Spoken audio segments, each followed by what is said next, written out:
안녕하세요. 저는 학교 밖 고전문학 감상 프로그램 책임을 맡고 있는 서울대학교 사범대학 국어교육과 교수 고정희입니다. 저희 프로그램의 이름은 봄이 있는 문학교실, 체험해보고 즐겨보고입니다. 이 프로그램은 초등학생들이 고전문학을 직접 체험해보고 고전문학을 즐겁게 경험해볼 수 있는 기회를 제공하려는 목적으로 개발한 프로그램입니다. 왜 이런 프로그램을 만들었는지, 그리고 학생들은 이 프로그램에서 어떤 활동을 하게 되는지를 지금부터 소개해 드리고자 합니다. 먼저 프로그램의 개발 목적을 말씀드리겠습니다.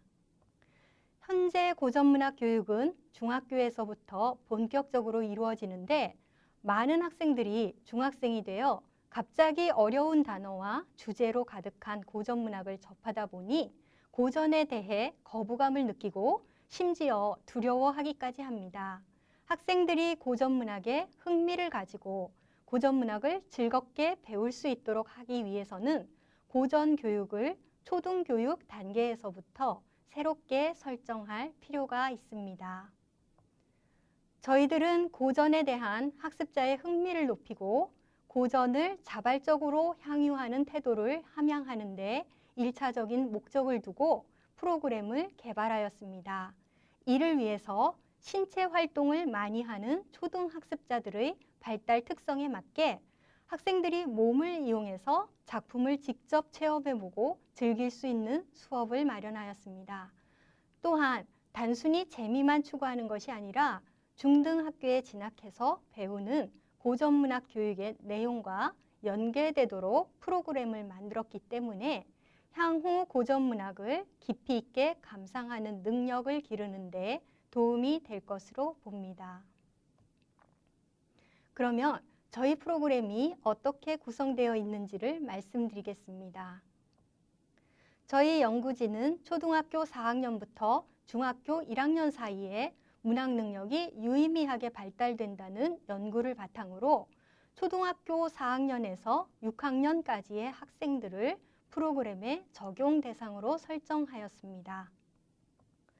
다음으로 경험 중심의 문학교육에 대한 연구들을 바탕으로 경험의 단계를 고려하고 고전문학에서 무엇을 어떻게 경험해야 하는가, 그 경험을 통해서 학습자의 어떤 능력이 길러져야 하는가 등을 고려해서 수업 모듈을 개발하였습니다. 고전문학은 고전시가와 고전소설 장르로 나누어지는데요. 각각의 장르를 배우는 과정에서 꼭 이루어져야 할 경험들을 그 난이도에 따라 3단계로 미개하여 총 6개의 모듈을 만들었습니다. 구체적으로 고전시가를 대상으로 한 모듈은 보시는 표와 같습니다. 시조의 형식을 경험하기 위해서 시조를 낭독하면서 직접 걸어보는 활동을 마련했고, 시조의 내용을 경험하기 위해서 작품의 상황을 그림으로 그려보는 활동을 마련하였습니다. 화자의 정서는 학생들이 가장 경험하기 어려워하는 부분인데 이에 쉽게 접근할 수 있도록 다양한 색깔의 찰흙으로 감정구슬을 빚어보는 활동을 마련하였습니다. 이제 고전소설 모듈들을 보겠습니다. 고전소설의 구성 요소인 하나인 공간적 배경을 경험하기 위해서 소설에 나오는 공간을 소개하는 팸플렛을 만드는 활동을 마련하였습니다. 고전소설의 주제를 파악하기 위해서 모의재판을 활용하기도 하였습니다. 또 고전소설을 연극으로 표현하여 더 다양하고 재미있게 즐길 수 있는 활동도 마련하였습니다. 이와 같은 모듈들이 수업에서 어떻게 구현되었는지를 사진 자료를 통해 보시겠습니다. 중학교에서 시조를 배우는 학생들은 음보라는 낯선 단어를 만나게 됩니다.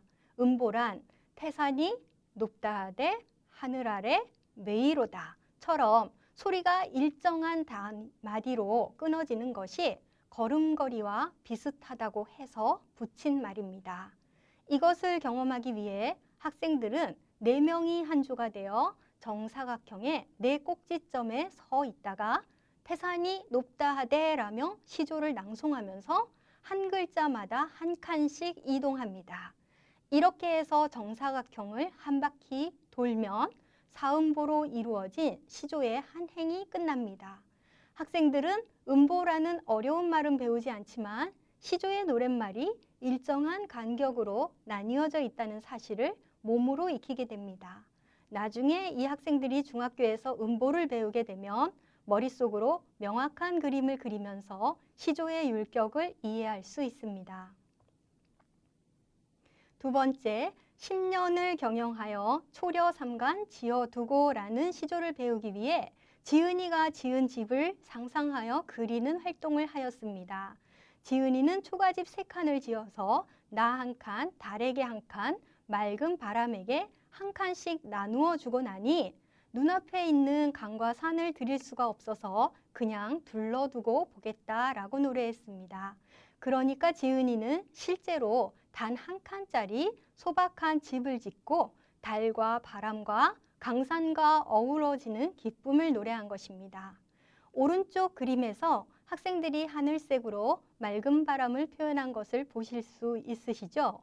또 지은이의 표정이 매우 만족스럽게 그려져 있는 것도 볼 수 있습니다. 조별로 그림을 그리는 동안 학생들 스스로 시조의 내용에 어울리는 이미지를 표현해내고 시적 상황을 더 잘 이해하게 됩니다. 이 모듈은 황진이 시조를 가지고 이 시조에 나와 있는 감정들을 구슬로 빚어서 표현하는 활동입니다. 인사이드 아웃이라는 영화를 보면 감정이 여러 가지 색깔의 구슬로 표현되고 있는 것을 볼 수 있습니다. 이것처럼 시조의 화자가 지금 어떤 감정을 가지고 있는지 느끼는 대로 다양한 색깔의 구슬과 모양을 빚어보면서 시적 화자의 감정에 더 깊이 공감할 수 있습니다. 다음으로 고전 소설의 공간적 배경을 중심으로 고전 소설을 감상하는 활동입니다. 용궁부연록이라는 작품을 이해하기 위해서 용궁을 소개하는 팸플릿을 만들었습니다. 이 팸플릿을 만드는 동안 소설 속에서 용궁이 어떤 공간인지를 이해하고 작품 속에서 용궁이 하는 역할에 대해 파악하게 됩니다. 두 번째는 흥부전을 바탕으로 모의 재판을 열었던 수업입니다. 이 재판은 놀부가 흥부에게 너의 말을 듣고 제비다리를 부러뜨려서 막대한 손해를 봤으니 배상하라고 고서해서 열린 재판입니다. 놀부가 원고이고 흥부가 피고이며 제비는 증인으로 불려 나와서 각각 자기의 입장을 이야기합니다. 각자의 입장이 되어서 말을 하는 동안 학생들은 등장인물의 성격을 보다 쉽게 파악하고 인물들 간의 관계도 더 잘 이해하면서 작품을 흥미롭게 경험할 수 있습니다. 이 모듈은 학생들이 별주부전을 연극으로 바꿔서 활동하는 수업입니다. 가면을 만들면서 등장인물의 생김새와 성격에 대해 상상하고 인물에 대한 이해가 깊어졌습니다. 학생들이 직접 만든 대사와 몸짓을 통해 등장인물의 성격이 잘 드러나는 것을 볼 수 있습니다. 학생들이 고전 소설을 연극으로 바꾸어 표현하면서 작품을 더 적극적으로 이해하고 흥미롭게 경험하는 것을 볼 수 있습니다. 6개의 모듈 수업에 참가한 학생들의 소감을 보면 고전문학을 직접 몸으로 배우면서 고전문학도 쉽고 즐거울 수 있다는 것을 느낄 수 있도록 만들고자 한 프로그램의 목적이 잘 달성된 것을 볼 수 있습니다. 학생들은 어려운 고전문학을 공부한다는 느낌보다는 재미있는 놀이를 하는 느낌을 가졌다고 합니다. 직접 걸어보면서 시조의 리듬을 기억할 수 있었고 감정 구슬을 빚다 보니 시를 지은 사람의 마음을 더 잘 알 수 있었다고 합니다. 직접 연극을 해보니 내가 주인공이 된 느낌이 들어서 좋았다고 표현한 학생도 있었습니다.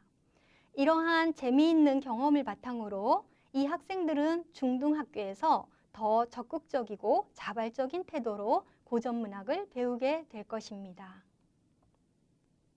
이상으로 봄이 있는 고전문학, 체험해보고 즐겨보고에 대한 소개를 마치고자 합니다. 앞으로 저희 프로그램에 많은 관심을 가져주시고 보다 많은 학생들에게 재미있고 의미 있는 고전문학 경험의 기회를 부여해 주시길 부탁드립니다. 감사합니다.